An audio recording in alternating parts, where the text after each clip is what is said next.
प्यारे भैया बहनों, नमस्कार। स्वागत है आप सभी का आपके अपने YouTube channel Vidya Bharati maths पर। आज के इस वीडियो में हम कक्षा 8वीं विज्ञान के अध्याय 1 फसल उत्पादन एवं प्रबंध के अभ्यास प्रश्न क्रमांक 5 से लगाकर प्रश्न क्रमांक 8 तक के प्रश्नों को हल करेंगे। तो चलिए इस वीडियो को हम शुरू करते हैं। प्रश्न क्रमांक 5 हमें दे रखा है, स्पष्ट कीजिए कि उर्वरक खाद से किस प्रकार भिन्न है। ठीक है, तो इसमें आपने को बताना है कि उर्वरक खाद से किस प्रकार से भिन्न है या अलग है। ये प्रश्न आपको परीक्षा में एक तरीके से तो ऐसे भी पूछा जा सकता है जैसा पुस्तक में दिया है। दूसरे टाइप से ये प्रश्न ऐसा भी पूछा जा सकता है कि उर्वरक और खाद में अंतर स्पष्ट कीजिए या अंतर लिखिए। ठीक है, तो अपने को वहाँ पर कंफ्यूज नहीं होना है, दोनों का उत्तर यही होगा। ठीक है, तो यहाँ पर अपनों एक उत्तर जो दे रखा है उसको समझ लेते हैं कि उर्वरक जो होता है वह उर्वरक एक मानव निर्मित लवण है। मतलब उर्वरक को क्या होता है, मानव के द्वारा बनाया गया एक लवण होता है, वो क्या कहलाता है, उर्वरक कहलाता है। खाद देख लेते हैं, खाद क्या होता है। खाद एक प्राकृतिक पदार्थ है, मतलब खाद को अपने आप बनती है, प्राकृतिक तरीके से बनाया जाता है, जो गोबर, जिसमें गोबर और पौधों के अवशेष के विघटन से प्राप्त होता है। आपने देखा होगा, आप भी किसान से यदि जुड़े हुए होंगे तो आपके घर पर या आपके गांव में आपने खाद बनते हुए देखा होगा।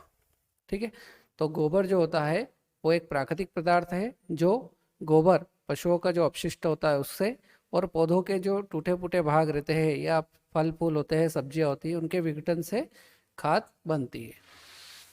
उर्वरक का उत्पादन फैक्ट्रियों में होता है। उर्वरक को बनाने का काम कहाँ पर किया जाता है, फैक्ट्रियों में किया जाता है।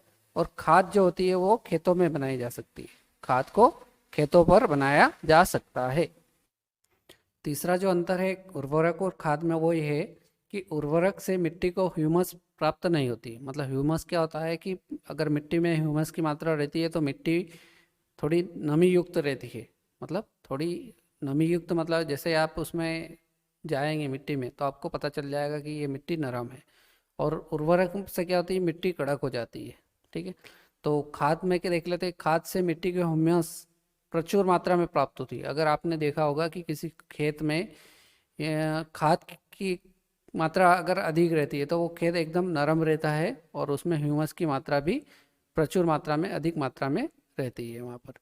चलिए अगला अंतर देख लेते हैं। उर्वरक में पादप पोषक, जैसे कि उसमें मुख्य रूप से उर्वरक में नाइट्रोजन, फास्फोरस तथा पोटेशियम अधिक मात्रा में उर्वरक में पाए जाते हैं, और खाद में ये पोषक तत्व तुलनात्मक रूप से कम पाए जाते हैं। तो इस प्रकार से अपने को ये अंतर अपना यहाँ स्पष्ट हो गया कि उर्वरक और खाद में क्या अंतर है। ठीक है, यह आईएमपी प्रश्न था, तो इसको आपने ने समझ लिया, तो आपको इस प्रकार से ये लिखना रहेगा। चलिए अगला प्रश्न क्रमांक 6 है।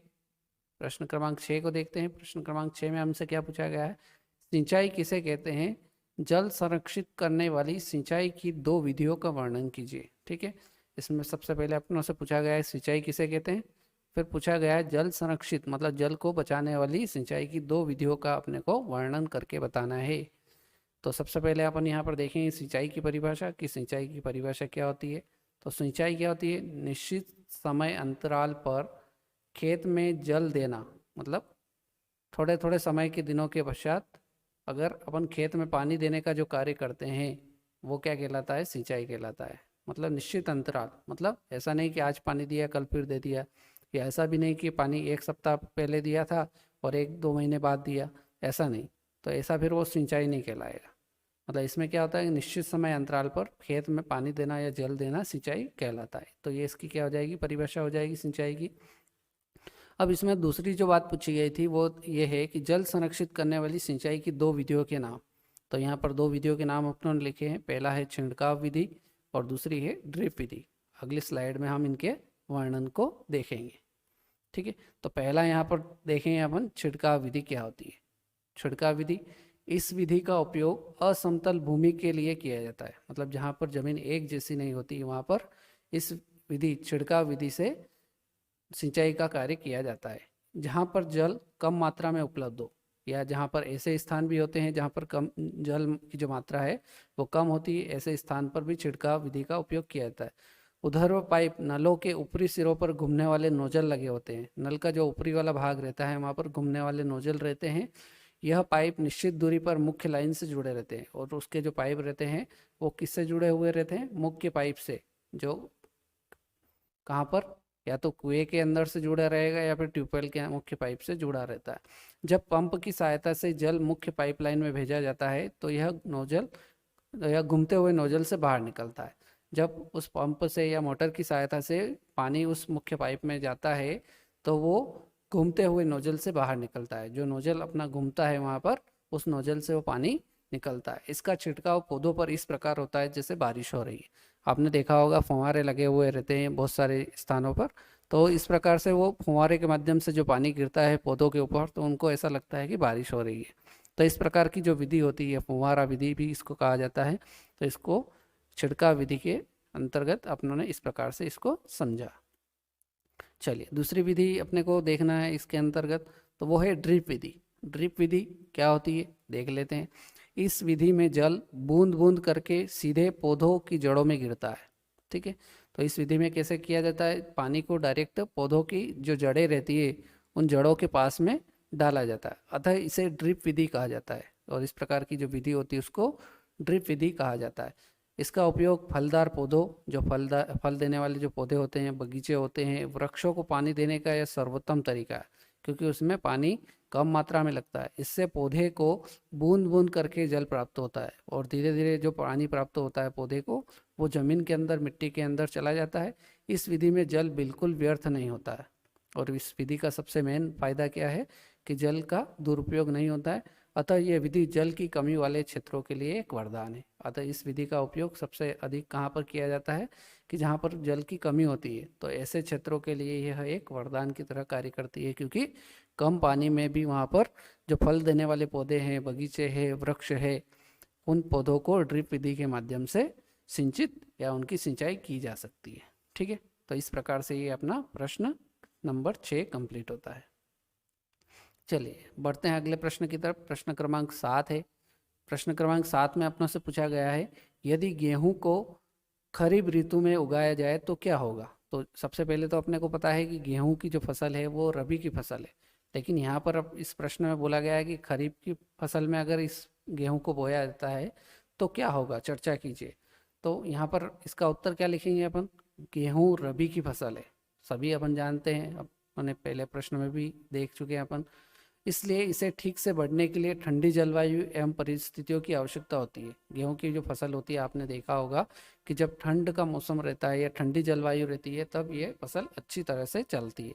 यदि इसे खरीफ ऋतु में बोया जाता है तो खरीफ के मौसम में अत्यधिक बारिश के कारण यह विकसित नहीं हो पाएगी, क्योंकि खरीफ की जो फसल बोई जाती है उस टाइम पे क्या होता है, बहुत ज़्यादा बारिश होती है, और अधिक बारिश होने के कारण ये गेहूं की जो फसल है ये उस बारिश को सहन नहीं कर पाएगी और पूर्ण रूप से यह विकसित नहीं हो पाएगी।